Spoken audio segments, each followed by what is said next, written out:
ॐ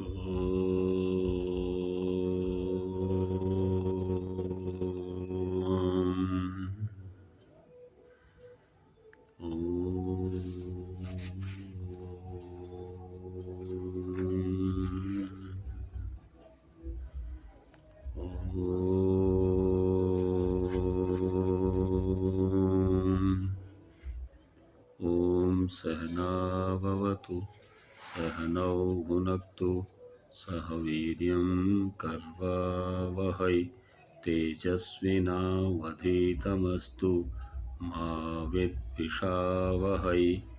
ओम शांति शांति शांति। कठोपनिषद की दूसरी कक्षा में आप सभी का स्वागत। कठोपनिषद की पहली कक्षा में हमने पढ़ा था 1 से लेकर 9 तक मंत्रों को देखा था हमने, जिसमें मुख्य रूप से यही था कि वाजसर्वस नाम के ऋषि एक यज्ञ करते हैं जिसमें सर्वस्व का दान किया जाता है। तो सर्वस्व का दान करते हुए वाजसर्वस के पुत्र हैं नचिकेता, जो अभी किशोर अवस्था में है 12-11 साल की उनकी उम्र है। और जब वो सर्वस्व दान में, जब क्योंकि पहले गायें दान दी जाती थी, अधिक गायों को संपत्ति माना जाता था विशेष रूप से, तो गायों को जब वो अंत में जो बूढ़ी गायें थी जिनकी इंद्रियां ठीक से काम नहीं कर रही थी, जो भोजन खाना था वो खा चुकी थी, जो पानी पीना था पी चुकी थी, दूध देना था वो दे चुकी थी, इस प्रकार की जो गायें थी वो देते हुए उसके बुद्धि में एक बात आई कि इस प्रकार का दान देने से किसका भला होगा। ये तो दान लेने वाले के ऊपर एक प्रकार से वजन ही हो जाएगा। अपने लिए बेकार वस्तु का दान करना तो ये उचित नहीं है। इस प्रकार का दान देने वाले को क्या फल मिलेगा, उसको तो इसके बदले में जब उसको दुख देंगे अगले को तो इसको भी दुख ही मिलेगा। ऐसा विचार करके उसने पिताजी से पूछा कि पिताजी, ऐसा आप दान दे रहे तो फिर मैं भी आपकी संपत्ति हूँ, मुझे किसको दान देंगे। तो 2-3 बार पूछने पर उनके पिताजी को क्रोध आ गया और उन्होंने कहा कि मैं तुझे यमराज को दान करता हूँ, यमाचार्य को दान करता हूँ। तो ऐसा उन्होंने कह तो दिया गुस्से में, लेकिन फिर वो बच्चे ने कहा कि पिताजी ने जो कह दिया उसको मुझे पूर्ण तो करना ही है, क्योंकि पिता का वचन खाली ना जाए। ऐसा पुत्र था नचिकेता। तो नचिकेता जो है वो विचार करते हुए यमराज के दरवाजे पर पहुंच जाता है, और यमराज जो है वहाँ कहीं बाहर गए हुए थे। तो उनके सेवकों ने, पुत्र आदियों ने उनको जलपान आदि, भोजन आदि के लिए पूछा, तो उन्होंने मना कर दिया कि जब तक यमराज नहीं आएंगे तब तक मैं अन्न जल ग्रहण नहीं करूँगा। फिर 3 दिन के बाद जब यमराज आए तो उनको पता लगा कि भाई एक ब्राह्मण जो है वो तेरे दरवाजे पे है और 3 दिन से उसने भोजन नहीं किया और पानी भी नहीं पिया। तो उनके पास जाकर वो एक प्रकार से वो ये ऐसा विचार करते हैं कि ऐसा जिनके घर के सामने या घर के ऊपर जिनके कारण से कोई ब्राह्मण भूखा रहे तो उसका सारा यश और पुण्य आदि नष्ट हो जाते हैं। तो क्या करना चाहिए। तो वो जाकर वो कहते हैं कि हे ब्राह्मण, आप 3 दिनों तक मेरे घर के आगे भूखे प्यासे रहे, उसके लिए मैं आपसे क्षमा याचना करता हूँ, और आप मुझे इसके बदले में 3 वर मांग लीजिए ताकि मुझे इसका पाप ना लगे। इस प्रकार यमराज के द्वारा 3 वर लेने के लिए कहने पर नचिकेता ने जो है वो ऐसा अपने वरों को मांगने के लिए उन्होंने कैसा कर्म बनाया। अब आगे का अध्याय हम देखते हैं। 9 से लेकर आगे 9 तक हमने देखे थे।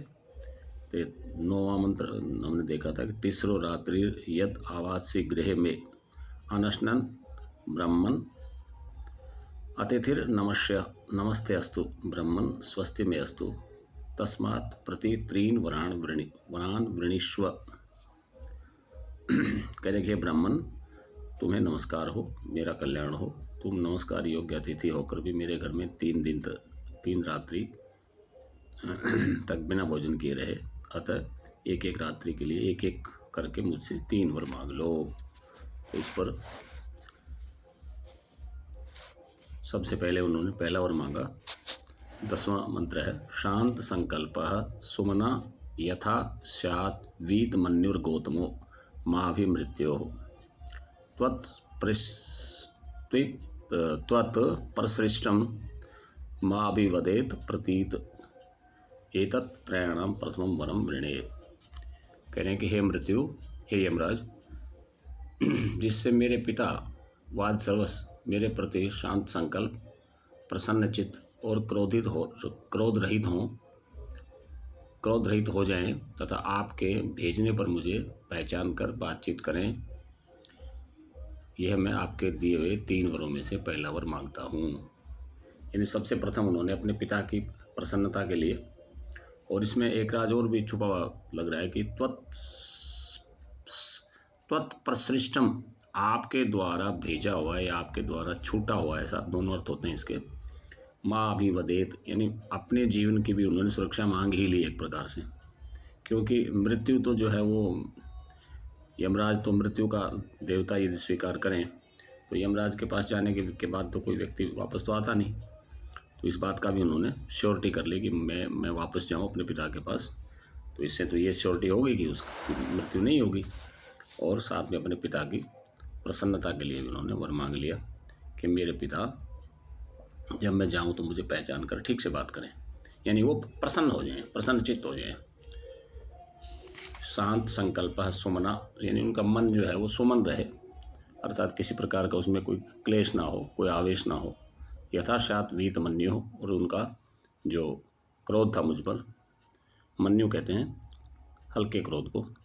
गौतमो माँ भी मृत्यु हो, कि गौतम जो मेरा पिता है वो आपसे छूटकर मैं जब जाऊं तो मुझे अच्छे से ठीक शांत मन से मुझे मिले।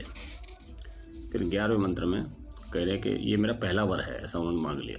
यथा पुरस्तात् भविता प्रतीत औद्दालिक आरुणिर मत स्पृष्ट सुक्रात्रिम शयिता वीतमन्यु त्वाम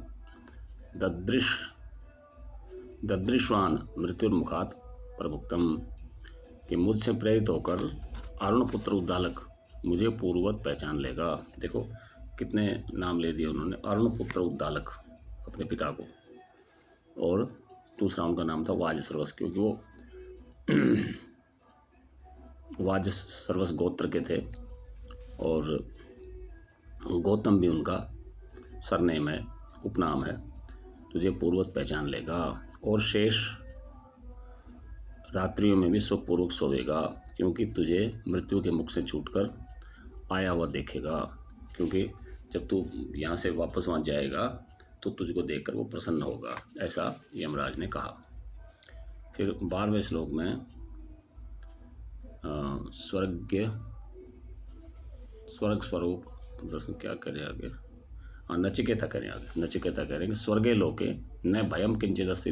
अब दूसरा वर मांग रहे हैं कि स्वर्ग लोक में ना तो कोई भय है, न तत्र त्वम न जरया न विभेति, वहाँ ना तो बुढ़ापा है और ना वहाँ तुम हो, यानी अर्थात मृत्यु का वहाँ प्रावधान नहीं है। मृत्यु भी है तो वो निश्चित है कि जितने पुण्य किए उन पुण्य का पूरा भोग करने के बाद ही वापसी में छूटूंगा। तो स्वर्गलोक में रोग आदि के कारण होने वाला भय तनिक भी नहीं है, और यह मृत्यु वहाँ आप भी सहसा दाव नहीं लगाते, यानी सहसा आपकी दाल भी वहाँ नहीं गिलती, ऐसा कह रहे हैं कि वहाँ पर आप भी नहीं हो और वहाँ पर कोई भय भी नहीं है। उभे तीरत्वा आशनाया पिपासे, और वहाँ ना भूख है ना प्यास है। शोकाते को मोदते स्वर्गलोक है, और शोक से रहित स्वर्गलोक में लोग जो है वो खुशियाँ मनाते हैं। मोदते मतलब प्रसन्न होते हैं। स्वर्गे लोके न भयम किंचित अस्ति न तत्र त्वम न जरिया विभेति, ना तो वहाँ बुढ़ापे का कोई भय होता है ना कोई तुम्हारा भय होता है, अर्थात मृत्यु का भय होता है। और दोनों को, उभय दोनों को, तीरत्वा आशनाया पिपास, आशनाया कहते हैं भूख को और पिपासा कहते हैं प्यास को, भूख प्यास दोनों से रहित। शोकातिगो मोदते स्वर्गलोके, शोक से छूटकर शोक रहित होकर वो स्वर्गलोक में लोग आनंद लेते हैं। और स त्वम अग्निम स्वर्गम अध्येषि मृत्यु प्रब्रूहि त्वम श्रद्धानाय मह्यम स्वर्गलोका अमृतत्वम भजन्ते एतत् द्वितेन वृणे वरेण। कहने के मेरे लिए दूसरा वर्ग क्या होगा, आप स्वर्ग के साधनभूत अग्नि को जानते हैं। स त्वम अग्निम स्वर्गम अध्येषि, अच्छे से जानते हो हे मृत्यु, तुम जो स्वर्ग को पाने वाली जो अग्नि है उसको तुम जानते हो। प्रब्रूहि त्वम श्रद्धाधानाय मह्यम, तुम श्रद्धापूर्वक मुझे बताओ, यानी पूरे श्रद्धालु मेरे लिए उसका वर्णन कीजिए। और स्वर्गलोका अमृतत्वम भजन्ते, स्वर्गलोक को प्राप्त हुए, जिसके द्वारा स्वर्गलोक को प्राप्त हुए पुरुष अमृतत्व प्राप्त करते हैं, दूसरे वर से मैं वही मांगता हूँ। एतद्वितेन वृणे वरेण, दूसरे वर में मैं आपको यही मांगता हूँ कि स्वर्ग रूपी जो अग्नि है उसका मुझे आप ज्ञान दीजिए, मुझे आप स्वर्ग अग्नि का भेद बताइए। अब जो है मृत्यु जो है वो, यानी अर्थात यमराज जो है वो प्रतिज्ञा करता है कि प्राते ब्रवीमि तदु में निबोध, प्राते ब्रवीमि तदु में निबोध, स्वर्गम अग्निम नचिकेत प्रजानन, अनंत लोकाप्तिम अथो प्रतिष्ठाम विद्धिम त्वम एतम निहितम गुहायाम। हे नचिकेता, उस स्वर्गप्रद अग्नि को अच्छी तरह से जानने वाला मैं तेरे प्रति उसका उपदेश करता हूँ। प्रत्यब्रवीमि तदु में निबोध, स्वर्गम अग्निम नचिकेत प्रजानन, और अनंत लोकाप्तिम अथो प्रतिष्ठाम विद्धि त्वम एतम निहितम गुहायाम। तू उसे मुझसे अच्छी तरह से समझ ले, इसे तू अनंत लोगों की प्राप्ति कराने वाला, उसका आधार और बुद्धि रूपी गुहा में स्थित जान ले, कि वो सारा ज्ञान जो है बुद्धि में ही स्थित है, और जो मैं बताऊँ उसको अच्छे से ध्यान से सुनो।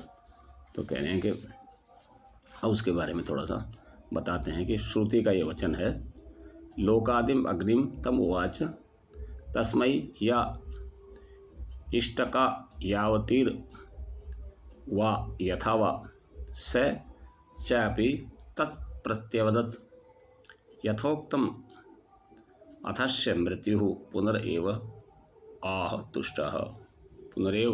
तुष्टः। तब यमराज ने लोकों के आदि कारणभूत उस अग्नि का, लोकों के आदि कारणभूत यानी सब लोकों का आदि कारण ये अग्नि ही है, तथा उसके चयन करने में जैसी और जितनी ईंटें होती हैं, उस अग्नि का चयन कैसे कैसे किस किस प्रकार की उसके लिए, यानी ईंटें का मतलब उसका आधार क्या क्या है, वह जिस प्रकार उसका चयन किया जाता है, जिस प्रकार से उस अग्नि को चुना जाता है, उस सब का नचिकेता के प्रति वर्णन कर दिया। यानी जो कुछ उनको बताना था वो बता दिया विस्तार से। यहाँ उपनिषद में ये नहीं बताया कि उनको क्या क्या बताया, उनको वो कितनी ईंटें लगेंगी, किस प्रकार की उसमें यज्ञ कुंड होगा, किस प्रकार से उसमें हवन होगा, या क्या क्या कर्मकांड करने होंगे, वो सारे कर्म उनको बता दिए। तब उसका नचिकेता के प्रति अच्छे से वर्णन कर दिया, यानी यमराज ने अच्छे से उसको स्वर्गीय अग्नि के बारे में बता दिया। वो यहाँ बताना उचित नहीं है, इसलिए यहाँ नहीं बताया। और उस नचिकेता ने भी जैसा उससे कहा गया था, स चापि तत् प्रत्यवदत् यथोक्तम अस्य मृत्यु पुनरेव आह तुष्टः, वह भी नचिकेता ने भी जैसा उसने कहा था, यानी यमराज ने कहा था, वह सब सुना दिया। इससे प्रसन्न होकर मृत्यु फिर बोला, उससे जो उसको जैसा पढ़ाया गया था, समझाया गया था, बस उसने समझ लिया यमराज ने। तो उससे पूछा कि बताओ, तो उसने बता दिया। तो जैसा उसने बताया उससे फिर यमराज जो है प्रसन्न होकर बोले, तम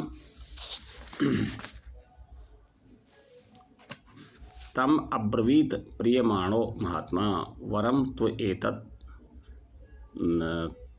वरण तो इह आद्य ददामि भूयः तवैव नामना भवितायम अग्निः शंकाम च एनाम अनेक रूपाम गृहाणः। कह रहे हैं कि महात्मा यम ने प्रसन्न होकर उससे कहा, तम अब्रवीत प्रियमाणो महात्मा, अब तुझे, यानी यमराज ने उससे कहा नचिकेता से प्रसन्न होकर, अब मैं तुझे एक वर और भी दे रहा हूँ, यानी एक चौथा वर अतिरिक्त दे रहा हूँ, 3 के अतिरिक्त। तो कह रहे हैं और भी दे रहा हूँ कि ये अग्नि तेरे ही नाम से प्रसिद्ध होगा, यानी जो अग्नि का जो तुझे मैंने उपदेश दिया है, ये अग्नि अब तेरे नाम से ही, नाचिकेत अग्नि के नाम से ही कहलाएगी। आगे से सब लोग इसको जो भी इसको जानेगा, स्मरण करेगा, तो इसको नाचिकेत अग्नि वाली, इसको नाचिकेत अग्नि के नाम से ही कहेंगे, अर्थात तेरे नाम से इस अग्नि का नाम चलेगा। और इस अनेक रूप वाली माला को ग्रहण करो, इस प्रकार से चौथा वर भी ग्रहण करो, ऐसा यमराज ने प्रसन्न होकर कहा। अपने शिष्य को की योग्यता को देखकर प्रसन्न हुए प्रीति का अनुभव करते हुए महात्मा अक्षुण्ण बुद्धि यम ने नचिकेता से कहा कि मैं प्रसन्नता के कारण तुझे फिर भी एक चौथा वर और देता हूँ। मेरे द्वारा कहा गया यह अग्नि तुझ नचिकेता के नाम से ही प्रसिद्ध होगा। तो इस प्रकार से उसको चौथा वर दे दिया। तो अब नचिकेता ने जो है अग्निवचन का, नचिकेता को जो अग्निवचन दिया था उसका क्या फल मिलेगा, इस पर हम कल चर्चा करेंगे। आज का विषय इतना ही। तो इस तीसरे, माफ़ कीजिएगा, इस 16वें मंत्र के साथ ही आज के इस अंक का यहीं पर समापन करते हैं। आप सभी को प्रणाम, नमस्ते, ओम जी। ओम शांति शांति शांति ही।